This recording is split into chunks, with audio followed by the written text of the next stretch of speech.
Good evening. Well, we finally got a box in the mail. It's only a little box, but there's only little things in it. Come on, let me show you. You didn't need to see me cutting the lid open. Besides, it's got my address on it, and we don't want you turning up on my doorstep. What's in here then? MTB DCC enabled switch motors. Well, this is a generic thing because it's got all of their products on there, so it can't be any use. Advanced compact switch motors. Well, we'll put that to one side. This is more like it. Instructions, circuit diagrams. Ooh. All right, let's have a look at them. Under here somewhere, I guess. Bubbles. I shall sit there in the corner popping bubbles later. Looks like a goodie bag. What's in that? I'm not opening it. I'm just having a look. Those red things, I wonder what they are. No idea. Or maybe they're those pips that they talk about. Well, these are the point motors I've chosen. Tiny little things. They feel a bit, certainly light, plasticky. That will be the plugs then. Let's just walk over to the layout with one of these. Now, this is by no means the tallest piece of rolling stock, but let's pop him on the roof and shove it under the deck. We need the tallest piece of rolling stock. I thought that might be the case. Believe it or not, it's these rail freight ferry vans, very appropriate. You can see the difference in height. Okay, pop you on the roof of that one. Well, that's silly, you fell off, come on. On you get. Now under you go. With space to clear. That's interesting. So, they do fit underneath the board, even though it's tight. Let's see how much space we have. Not a lot, but there is some. So these would be okay under the board. So under the upper deck. I got these in the hope that they could be used that way up too. I don't know how you do that, but we'll have a look. I'm quite happy to mount them underneath, but I was seriously thinking about everything on top on the layout. May still do that, we'll have a look. But these do hide nicely underneath, don't they? A couple of screws in the bottom there. I'm told that lets you in to take the, we need to take one of them apart. I think Charlie at Chadwick has reviewed these, so I'm not going to do that. But I do need to open one, and I'll show you. So now we have the point motors finally, and these are the ones I have chosen, the DP10s. They are marginally cheaper than the Cobalt versions that I've been using before. I'm told they're about the same noisiness, but let me just put one of these up underneath. They have the same footprint, but look at the size difference. Now do you see why I was concerned? Do you see that point there, number 23? It's controlled by a point motor that is under there, between a track and a fiddle yard. So it really had to be planned carefully, as did the two for there. So there's a bit of a interesting thing going on underneath. If I'd have had these at the time, yes, but we haven't seen one work yet, have we? They do have a few differences in the way they operate. A couple of things to think about though. So the Cobalt point motors are adjusted by moving that piece of plastic up and down, and that adjusts how much the point moves at the top. Do you see that? So that plastic is really adjusting that. So it's an arc, and the further up the wire you push that, the shorter the pendulum, if you like, has for moving. These are different. Let me show you. the wire comes out through one of the, it gets clamped in one of those holes there, and it's a spike that sticks straight up. And instead of doing that, it just simply does this. So it's very much a linear switch, which is dead handy. Now then, we strongly recommend putting the motors on a separate DCC breaker, or better yet, a dedicated booster. I have one and intend to use it. I'll tell you why. I had thought about shunting the loud in half and using one half on one booster and one on another. But there's an interesting thing that happens when you do that. I wonder if it's going to be replicated on these point motors. Let me explain what happens. On the Cobalt ones, when you want to use DC on your layout, so you raise one rail higher than the other so that you can run a DC locomotive, works fine. But none of the point motors work because they're getting their power from the rail or the bus, and it's the same power supply. Now one rail is higher than the other. The Cobalt do not work. I don't know if these do because I haven't tried it. So by dividing the system, I wonder if probably what's going to happen is that the booster, when you adjust the DC on one of them, is going to happen on the other two. I would imagine that's the case because the I'm thinking out loud here, because the potential difference between the two rails. Otherwise, when your DC train ran from one section to another, one controlled by one power supply, one the other, it would get there and stop. But still, it wouldn't be a bad idea to power all my point motors from a booster rather than trying to split the layout.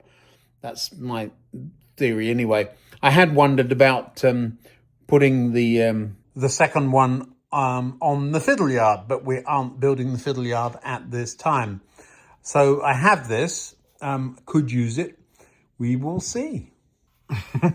I'm laughing a little bit at the instructions.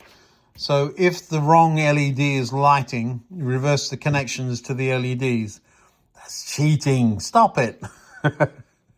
So if it doesn't light up, yeah, that's just being silly. Of course that would be the case.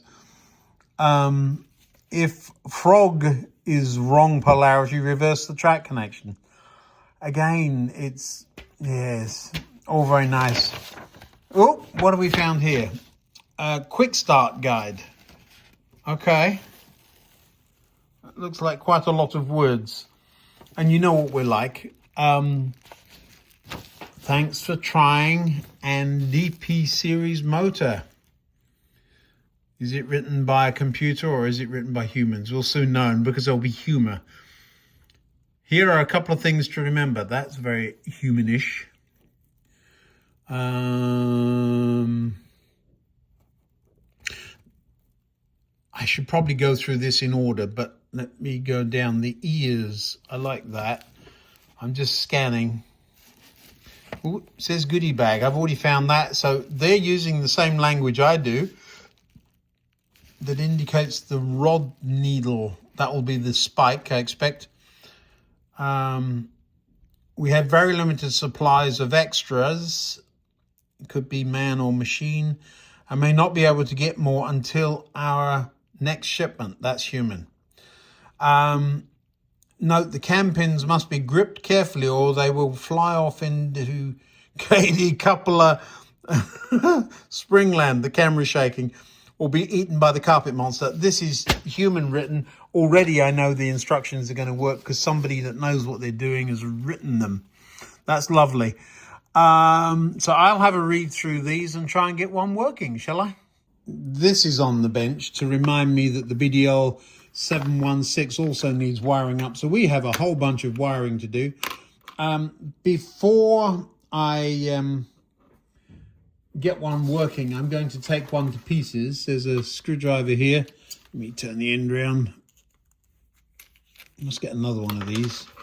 I keep losing the bits. There we go. Taking it apart. Well, why wouldn't I? I want to see what all the noise is about. Just lift the lid off. Does it come up? Not quite out. Just put the screws there. Well, that bit fell out. Whoops, fell out. Oh, there we go.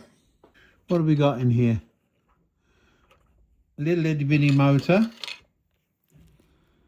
It's tiny, isn't it? Nice strong magnet on it though. That lid must hold it in. So there, we know those are the motor connections. Ooh, you've got to be careful because it does all come apart rather. Oh, look at this. Comes out very easily. So there's a decoder in here somewhere. Let's see if we can see it. That's got to be it here. Look at this. Tiny, isn't it? Need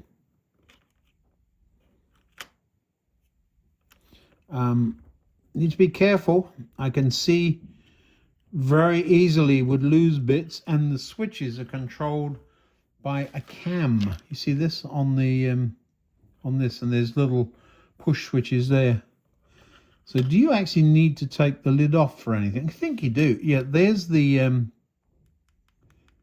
so we know this is the pin that goes into this. That pin locates into, get in there. That pin locates into there and shoves this sideways, back and forth along the groove there. I wonder if you actually need to take this apart to do that. That's kind of scary, actually.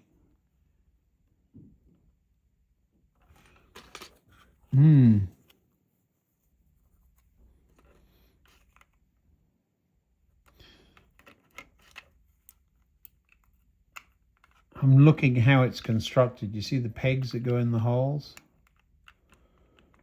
Yeah, I kind of like it.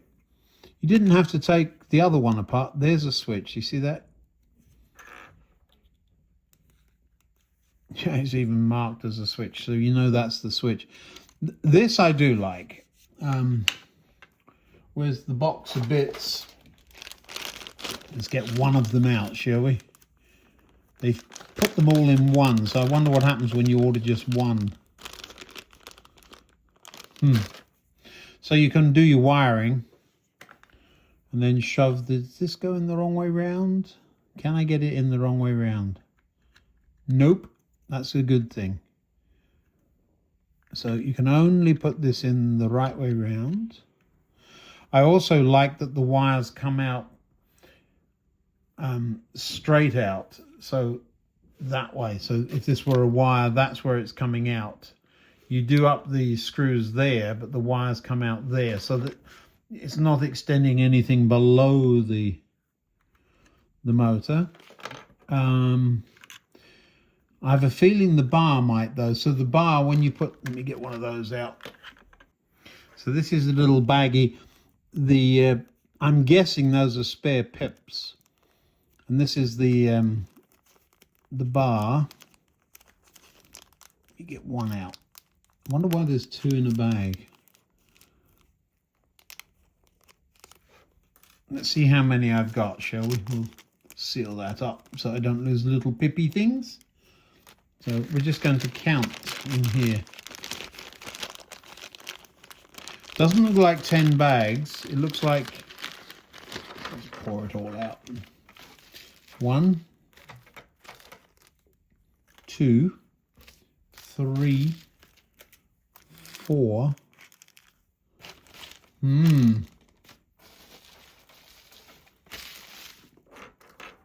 5. There it is.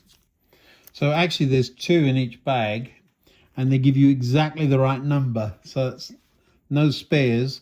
And again, I wonder what happens if you order one of them. There's 3 pips in that bag. There's 2 in that one, 2 in that one, 2 in that one. So I have 1 extra pip. So here's the thing then. So this goes through there, I'm guessing. I haven't read the instructions yet. Probably should.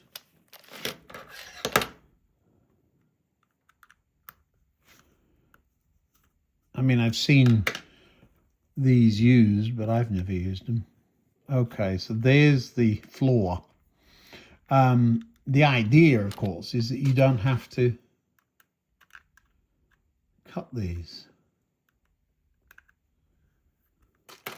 That's dead handy, isn't it?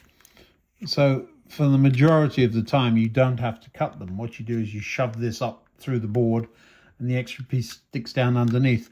Because that is going to clonk my trains.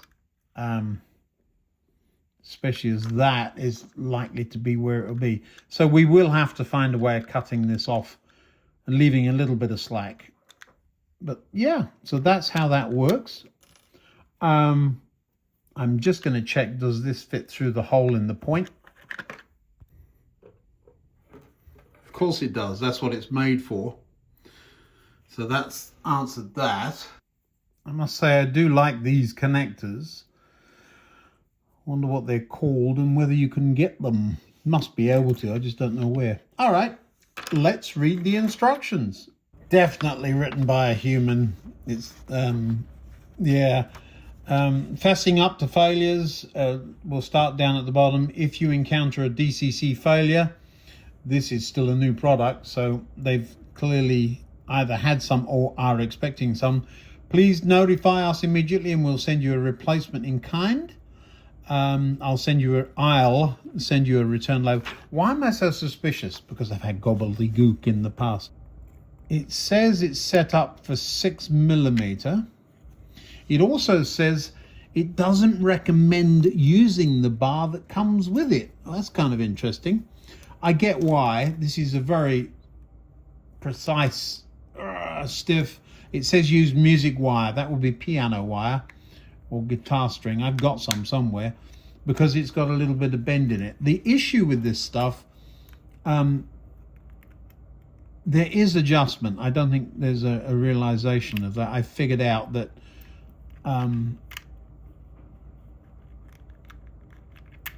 so with the pin there, that gives a 6mm. When this turns, it's going to give 6mm of travel. So that must be 3mm off of center. So that pip fits into that slot and that moves this thing sideways. I could see how if it weren't quite right, you can loosen the two screws on the outside to get it. So it's at that end right now. And so putting this up under the board and adjusting those two, but this is very precise. I mean, you have no wiggle room, or very limited wiggle room. So the mounting screws are going to come up through that and hold it in place. If you get that off a little bit, this way especially, you're going to have all kinds of trouble aligning that. The Cobalt one's much easier to align. Whap it up there, and there's a bit of bendy in the wire. So there's drawback. We haven't wired one yet, of course. We'll do that, get one up and running and see what happens. Since it's 6mm, I need to measure what the throw of the point is, don't I? So let's get up there and do that. Well, I've got a point here. What we're talking about is when the rod comes up through that hole and this thing moves, it's saying it's set for 6mm. So if we measure how much that moves, I've got 6mm. I don't know what that is in inches. Not much, not a lot. Let's see what we've got here. Put it at, set it at 6mm and then flick the switch.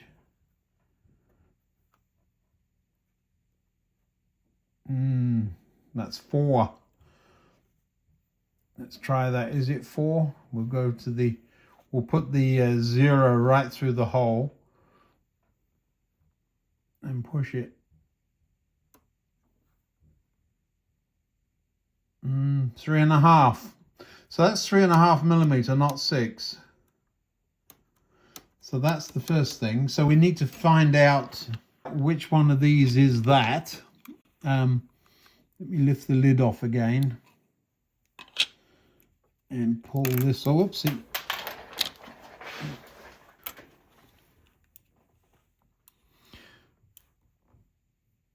So there's the other one. The further out from center you're going to get. So I think, since he says it's set for 6, I think it's the other one, which they think is N gauge. I'm going to get online and have a look, and we'll get back to you after my tea. It's tea time. A little bit, how do you say, a little bit of a faff. I think the idea of using a flexible wire would be a good one. Now, if I were to use them surface mount, how would I do that? I don't know. These points really don't have much of an attachment point to them. You could make a loop in a piece of wire and shove it up under there. I suppose if you were mounted on foam or cork, you could cut a groove. Yes, interesting. So I need to find some wire, bendy wire. That's the first thing. Initial disappointment. No, I haven't made one work yet, but the initial disappointment is that the adjustment is very much that's there, and if you go, that would really give it a whack. And you see how pulling just a little bit too much is going to bend the point. You have the flexibility with the Cobalt ones. You tend, seems that you don't with these. So it's going to be interesting mounting. I mean, they look easy enough to use, but we'll have to have a look, won't we? Oh, I know about you people. You want to see the track work, don't you? All right, come on, let's have a quick look at that before dinner. So this is the point that was down the last time. We got to there. Another point down now. Insulated rail joiner there, and there. So these are the block sections. Do you see how they splay out? That's because of the geometry there. I'm not going to whip them round to get well under second radius. This is the tightest it could have gone, that line there. But they do end up parallel until there. And then I've gone one either side, as I said I would. So this one now is as long as that one, which is really nice. It would have been much shorter. This one's by far the longest. And I've got another rail joiner there, so I can make that one block, this another. Now, so that I know what I've got, I've measured and I've written down. So this line, 56 inches, and then those two, 33 and 33. So 66. So yeah, 56, 56, 66. So that's plenty long enough for the kind of trains that are coming in there. So that's what I've got. All of that gets covered over. But we're going to wind up with point motors here, aren't we? I shall try to get them in between so that spikes coming down have got somewhere to go, but otherwise we'll be fine. We've already seen that. Anyway, I'm going to go and have my tea. See you in a bit. Dinner was lovely. I'm back. Ooh, it was good. Yes, a hodgepodge. The dogs took one look at it and knew they weren't getting any. We don't feed them from the table, but they knew with this. Oh, it was lovely. I've a couple of things. Oh, yes. I'm not getting very many requests from members to run things. Well, you can't anyway at the minute, but the station master's controlling platform 2 at Den Cross, and the signalman, you get to choose. Yeah, you send the requests. I'll see what I can do for you. Thanks to the members. Really appreciate you. Turns out the DCC goes on each end, which is dead handy, because for me it doesn't matter which way round. This piece of paper, there's a little half piece of paper, shows what the switches do. Well, you know, you sort of don't need that because you've got this. And this is identical to that. So this is just a print of that. It's easier to read it on the device itself. It says it's an indicator LED. Well, I think you can figure that out. Am I being cynical? No, I'm just being me. Not really sure that there's all that much on that side. The other side, bit of a, now we're talking engineer speak. The quick start was obviously written by somebody who's had some issues with these, but likes to voice their opinions. They're pretty good. It's just good instructions. But this is the meat and potatoes. It tells you what to do. Button function, short press, 0.1 second to 1 second, run test. The switch changes position. This also works with DC power. Not sure why you would hook up DC power when you're going to use it with DCC. If you wanted the DC, you'd have got the DC one, wouldn't you? There isn't a middle position on this, which is interesting. The only reason that's a thing is that when you're setting up Cobalt points, you do set up a middle position. I'm not going to go over all the instructions other than to say you set it into programming mode, and then the first code it gets is the one it sticks with. So we're going to call the first one 70, 70. So everything on that end of the layout is going to be starting 7. So I don't think I've got 10 points on down there. Maybe I do. If we do, we're going to the 8s as well. All right, so I'm just going to stick in a wire in one end. It's got a little point on it. These are jumpers from, and of course that screwdriver's too big, isn't it? Yeah, of course it is, Ian. What did you expect? Now I've bent the pin. There we go, shove it in there for now. This is where those ferrules are going to come in handy. Let's tighten that up. And put another one on the other end. It didn't specify which way around because it doesn't matter. Oops. There we go, in there with you. I do like that you can wire this up without having to go nuts. You see, I'm just using the bit that falls out of my screwdriver. I don't know why it falls out of there, but it does. Now what I'm going to do, bare the ends. Where's my wire strippers? They're in here somewhere. There they are. Strip the ends and put a couple of crocodile clips on the end and hook it up to the rails. Well, there we go, just hooking up the crocodile clips to the rails. I need to get a LocoNet socket somewhere over here. We're going to put one over there, aren't we, by the engine shed, but that would be helpful. Well, now then, track power is on. And we're going to be programming a couple of point motors, and we'll see how that all shakes out. Now just hook this up there. Nothing's going to happen because it's not connected to anything yet. But this is how we do it. Like this. And then we plug this into there. There we go. Now then, it seems that the instructions tell me that for Digitrax, the standard address is 5. Well, that's unfortunate because I have a point that is 5, but let's give it a go. So I've set my switch to 5 and we'll see what happens here, shall we? So I'll hold it and hit throw. Well, it's working.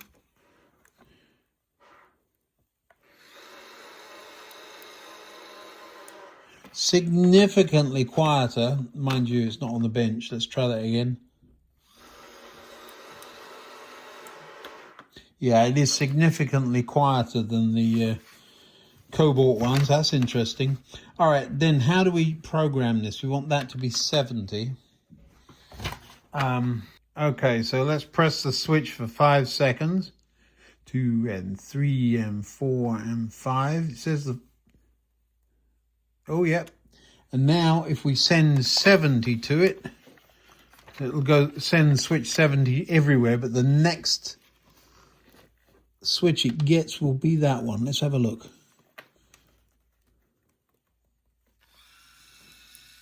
Yeah, it's changed and changed back again. So now this one is 70. Isn't that easy peasy lemon squeezy? What I'm going to do now is turn it over, whack the point on top of it, like so. See which end it is. It's that end, so it's at the right end, and just press throw again. So I'm holding it on the top, but if it gets too tight, I can let it go. Let's get this wire out of your way. Right.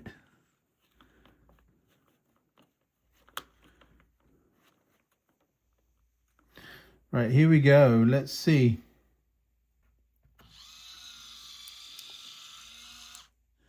Yeah, it's moving it too far. So we do have to mess with the pip. I'll be right back. Now what I'm trying to do here, oh, that was easy. I was expecting it to be a fight. Not a fight at all. It was easy peasy. Let's pop that on there. And put the screws straight back in. So I was going to say I haven't dropped the screws yet. I did drop that one. Let's put this one in. I've still got one other one open on the bench.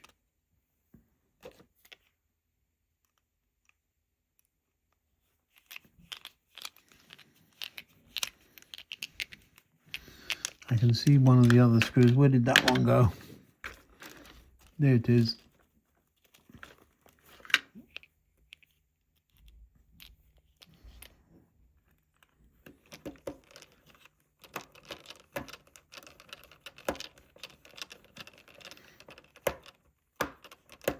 Right, let's try again. The point on top. This one still has the spring in too. So I'm not sure about taking the springs out, you know, having already done it. Let's try that again.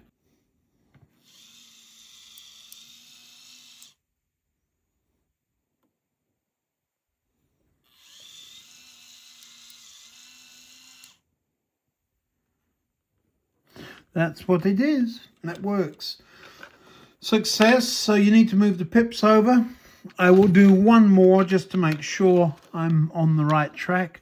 So the pip needs to move over from the 6mm hole to the 3mm hole. And we will pop this. Where are the screws? Pop the screws back in.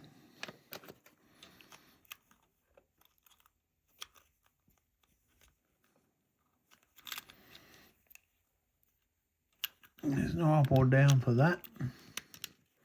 This is the other one I've had in bits. We'll pop the screws in this.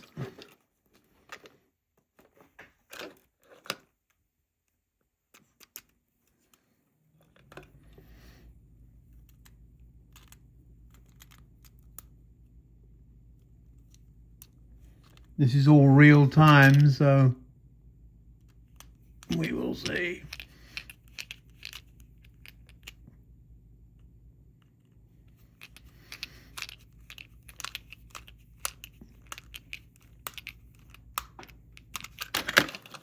Nice thing is you can whip the plug out of that one and shove it into this one. Push the button for 5 seconds. 1 and 2 and 3 and 4 and 5, and there's the light flashing. We'll send 71 and see what happens. There it goes. I like already, so that's 2 programmed. This is 70 and that's 71. Programming is easy. Of course, I haven't got them on the layout yet, but let's go back and show you this one. I love that you can do the programming here on the bench. Easy. If they get out of alignment, out of sync, it's easy to straighten them out. You just press the button for a couple of seconds. So you need access to the buttons. That's a thing. Although I don't think in practice they would get out, would they? None of the others have. All right, so let's switch 70. I'll hold it tight and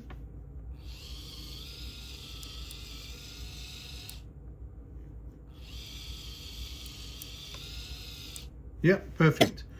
So alignment is going to be critical, but other than that, 2 thumbs up. Easy to use and quiet and a good strong push. And despite me worrying about the look, there is a little bit of flex, and that's all you need, just a little bit of flex. It's a shame that they all come set for 6mm when really I need 3. Anyway, I will get a couple of these installed and we will go from there. Well, that's it for another one. Thanks for watching. I know that for some of you this is a bit, when's he going to get on with it? But for others of you, I think those point motors are going to be revolutionary. You've seen how easy it was. You've seen me with a bit of skepticism, and yet real time, that's what they are straight out of the box. Love them. I'm a fan already, and I haven't actually installed one, so 2 big thumbs up. Another video coming up there in just a second. Stay in touch. Looking forward to what's coming, and thanks for watching. See you next time now. Good night.